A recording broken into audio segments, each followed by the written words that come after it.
खेती बाड़ी के समय गांव के किसान सिरचन की गिनती नहीं करते।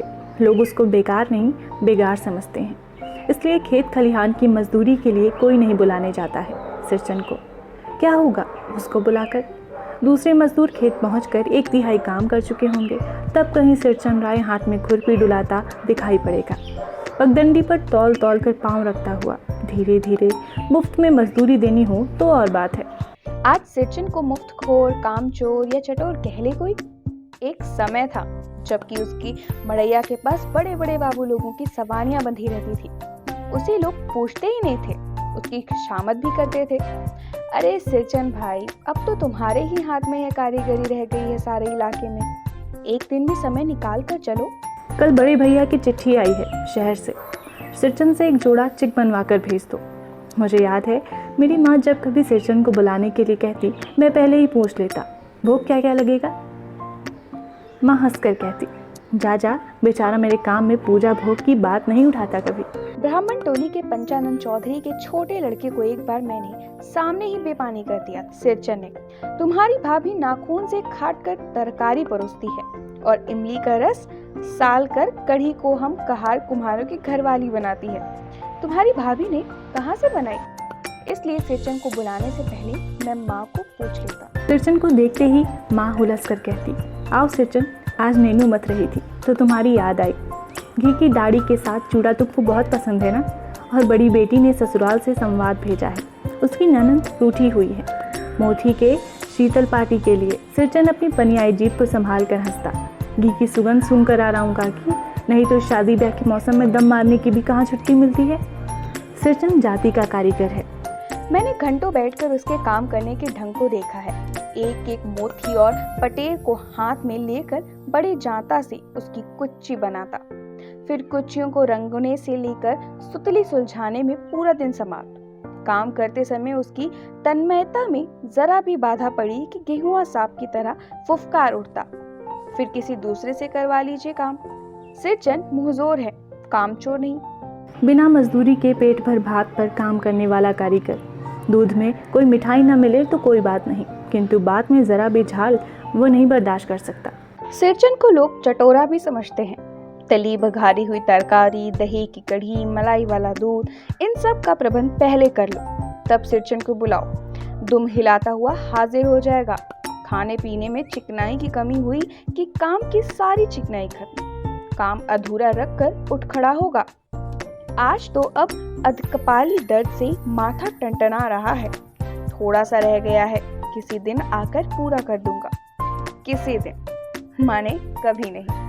मोती घास और पटरी की रंगीन शीतल पाटी, बांस की तीलियों की झिलमिलाती चिक, सतरंगी डोर के मोड़े, भूसी चुन्नी रखने के लिए मूंज की रस्सी के बड़े बड़े जाले, हलवाओं के लिए ताल के सूखे पत्तों की छपरी, टोपी तथा इसी तरह के बहुत से काम हैं जिन्हें सिरचन के सिवा गांव में कोई और नहीं कर सकता। ये दूसरी बात है कि अब गांव में ऐसे कामों को बेकाम का काम समझते हैं लोग। बेकाम का काम जिसकी मजदूरी में अनाज या पैसे देने की भी कोई ज़रूरत नहीं, पेट भर खाना खिला दो, काम पूरा होने पर एक आध पुराना दुराना कपड़ा देकर विदा करो, और कुछ भी नहीं बोलेगा। कुछ भी नहीं बोलेंगे ऐसी बात नहीं। सिरचन को बुलाने वाले जानते हैं सिरचन बात करने में भी कारीगर है। महाजन टोले के भज्जू महाराज की बेटी सिरचन की बात सुनकर तिलमिला उठती है।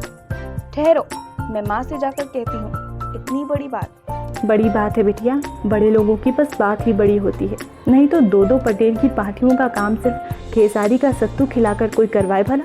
ये तुम्हारी माँ ही कर सकती है बबुनी, सिरचन ने मुस्कुराकर जवाब दिया था। उस बार मेरी सबसे छोटी बहन की विदाई होने वाली थी। पहली बार ससुराल जा रही थी मानू।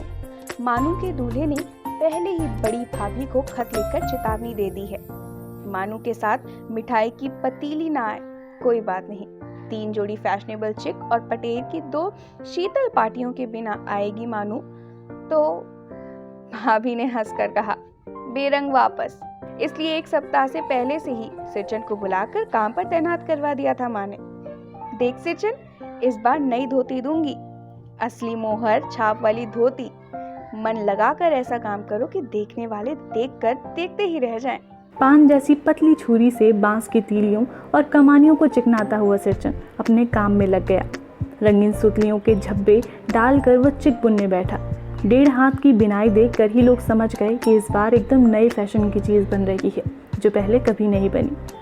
मछली भाभी से नहीं रहा गया, पर्दे के आड़ से बोली, पहले ऐसा जानती कि मोहर छाप वाली धोती देने से ही अच्छी चीज बनती है तो भैया को खबर भेज देती। काम में व्यस्त सिरचन के कानों में बात पड़ गई। बोला, मोहर छाप वाली धोती के साथ रेशमी कुर्ता देने पर भी ऐसी चीज़ नहीं बनती बहुरिया। मानू दीदी काकी की सबसे छोटी बेटी है। मानू दीदी का दूल्हा अफसर आदमी है। मछली भाभी का मुंह लटक गया। मेरी चाची ने फुसफुसा कर कहा, किससे बात करती है बहू? मोहर छाप वाली धोती नहीं, मूंगिया लड्डू। बेटी की विदाई के समय रोज मिठाई जो खाने को मिलेगी, देखती है ना। दूसरे दिन चिक्की पहली पांति में 7 तारे जगमगा उठे, 7 रंग के। सतभैया तारा। सिरचन जब काम में मगन होता है तो उसकी जीभ जरा बाहर निकल आती है होठ पर। अपने काम में मगन सिरचन को खाने पीने की सुध नहीं रहती। चिक में सुतली के फंदे डालकर अपने पास पड़े सूप पर निगाह डाली। चिवड़ा और गुड़ का एक सूखा ढेला। मैंने लक्ष्य किया, सिरचन की नाक के पास 2 रेखाएं उभर आईं। मैं दौड़कर माँ के पास गया। माँ, आज सिरचन को कलेवा किसने दिया है? सिर्फ चिवड़ा और गुड़। माँ रसोई घर में अंदर पकवान आदि बनाने में व्यस्त थी। बोली, मैं अकेली कहाँ कहाँ क्या क्या देखूं? अरे मछली, सिरचन को बुंदिया क्यों नहीं देती?